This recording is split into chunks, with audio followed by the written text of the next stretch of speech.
Hi friends, எல்லாருக்கும் கிருஷ்ண ஜெயந்தி வாழ்த்துக்கள். எல்லாரும் கோகுலாஷ்டமி நல்லபடியாக செலிப்ரேட் பண்ணிங்களா? எங்களுக்கு பாஞ்சராத்திர ஸ்ரீ ஜெயந்தி ஆகஸ்ட் 27 செவ்வாய்க்கிழமை தாங்க.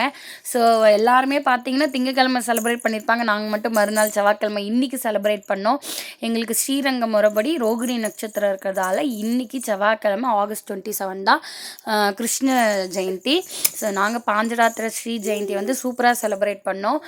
அவங்க ஆஃபீஸ்க்கு வந்து 9 o'clock போக வேண்டியதாக இருந்ததால் காலையிலேயே அதுக்குள்ளே எல்லாமே ப்ரிப்பேர் பண்ண வேண்டியதாக இருந்தது. அதனால் நாங்கள் வந்து எங்களால் முடிஞ்சது கொஞ்சமாக வந்து எல்லாமே பண்ணியிருந்தோம்.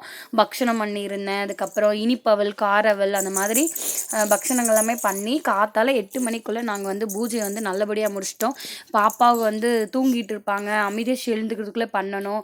இல்லைன்னா 2 பேரையும் பார்த்துக்கிட்டே பண்ணுறது வந்து கொஞ்சம் டஃப்பாக இருக்கும் இல்லைங்களா? அதனால் எங்களுடைய டாஸ்க் மாதிரி இருந்துச்சு. இவங்க ஏந்துக்கிறதுக்குள்ளே எல்லாத்தையும் ரெடி பண்ணிவிட்டு கரெக்டாக ஏந்துட்டோன்னே பூஜையெல்லாம் பண்ணி முடித்தோம். காலையில் 3 மணிக்கு எழுந்துக்க வேண்டியதாக இருந்தது. ஏன்னா பாப்பாலாம் 6 மணி 6:30 எழுந்துப்பாங்க. பெங்களூர் வந்து இது எங்களோட 2வது கிருஷ்ண ஜெயந்தி. லாஸ்ட் இயர் அம்மா இருந்தாங்க, இந்த வருஷம் கோயம்புத்தூர் போயிருக்காங்க. கல்யாணம் ஆகி இது 5வது வருஷம் கிருஷ்ண ஜெயந்தி. ரொம்ப சூப்பராக போயிட்டு இருந்துச்சு. பக்ஷணம் பார்த்திங்கன்னா கடலைப்பருப்பு வடை, அதுக்கப்புறம் பாசி பருப்பில் வந்து லட்டு பண்ணியிருந்தேன். அதுக்கப்புறம் எள்ளு உருண்டை, அதுக்கப்புறம் அவல் வந்து கண்ணமுது பண்ணியிருந்தேன். அதுக்கப்புறம் பக்ஷணம் பார்த்திங்கன்னா தட்டடை, அந்த ரிப்பன் பக்கோடா, முள்ளு முறுக்கு, அப்புறம் ஓம் பொடி, அதுக்கப்புறம் கிருஷ்ணருடைய ரொம்ப ஃபேவரட்டான வெண்ணெய், இதெல்லாமே வந்து பண்ணியிருந்தோம். அதுக்கப்புறம் பார்த்திங்கன்னா இனிப்பவல், காரவல் வந்து எங்கள் ஆற்று வழக்கப்படி வந்து அம்மா வந்து பண்ணிகிட்ருப்பாங்க. ஸோ அதுவுமே பண்ணியிருந்தோம். நேற்று வந்து பிஃபோராகவே வந்து பூஜை ரூம் எல்லாமே வந்து ப்ரிப்பேர் பண்ணியிருந்தோம். நைட்டு பார்த்திங்கன்னா போயிட்டு பூவு, பழம், அப்புறம் பக்ஷணத்துக்கு தேவையானது அது எல்லாமே வந்து வாங்கிட்டு இருந்தோம்.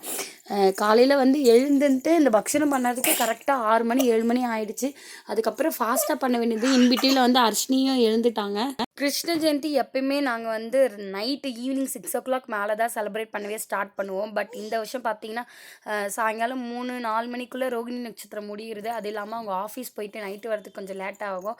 அதனால் இன்றைக்கி காலையிலே வந்து அஷ்டமி திதி, ரோகிணி நட்சத்திரம் எல்லாமே இருக்கிறதால இன்றைக்கி காலையிலே பார்த்திங்கன்னா நாங்கள் பூஜை எல்லாமே நல்லபடியாக முடிச்சிட்டோம்.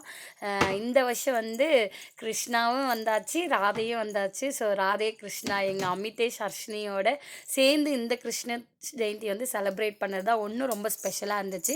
உங்கள் எல்லாருக்குமே கிருஷ்ண ஜெயந்தி வாழ்த்துக்கள்.